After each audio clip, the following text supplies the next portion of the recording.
The small town of Muro does not, at first view, give the impression that it belongs to one of the richest city councils in Mallorca. In the municipality, clustered around the town of Sa Pobla, are the majority of the windmills on the island. Only the area that borders the airport of Sant Joan and Llucmajor has a similar concentration. The basis of this relative well-being of Los Murers is in its productive agricultural economy.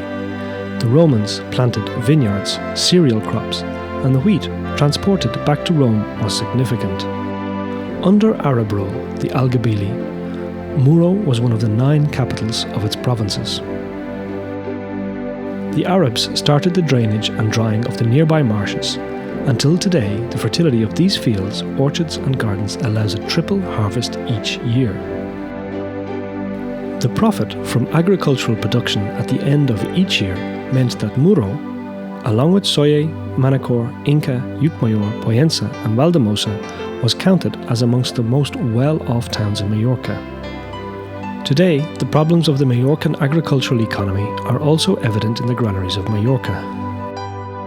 The crisis in profit margins began in the 1970s when Majorca began to import fruit and vegetables from the heavily mechanized agricultural areas of Murcia and Almeria.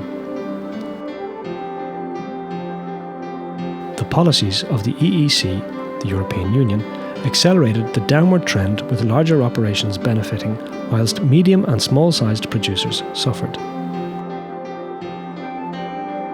Price guarantees and fixed profits for farmers meant that larger farms specialised and increased their machinery and chemical use in the production process.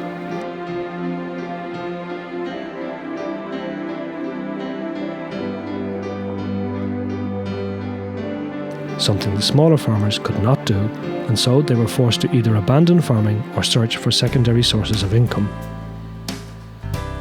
The fact that many Murers have turned their backs on the farm has also given rise to the interest in making money in the tourist trade. Simpler, faster and more of it. The municipality also contains the beach of the same name, Playa de Muro. This tourist centre that stretches for the complete 5 kilometres of the beach, about half the coast of the Bay of Alcudia, has become, over time, the principal source of income for Muro. The natural habitat of Sal Bufera has also been preserved. Many visitors pause in Muro's restaurants and bars on their way to see the marshes.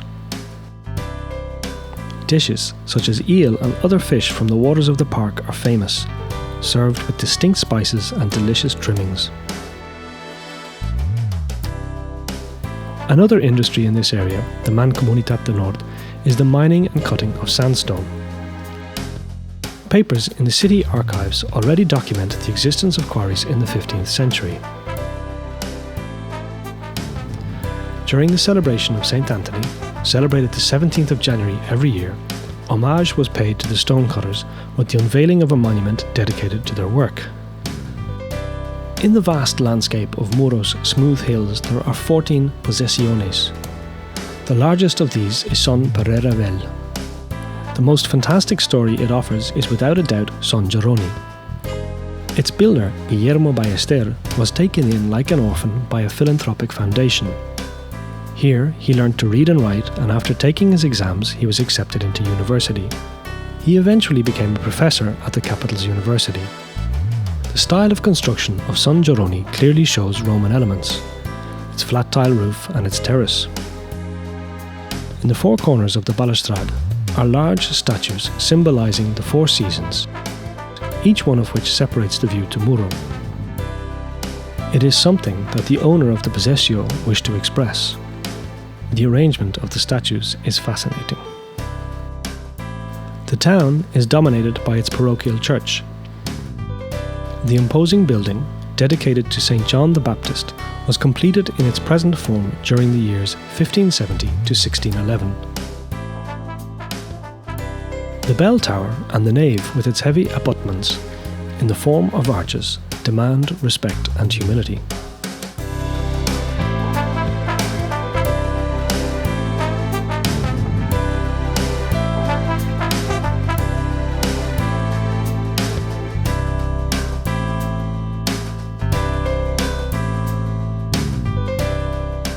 The Ethnological Museum shows us the daily culture of a time when the tourists travelled like students.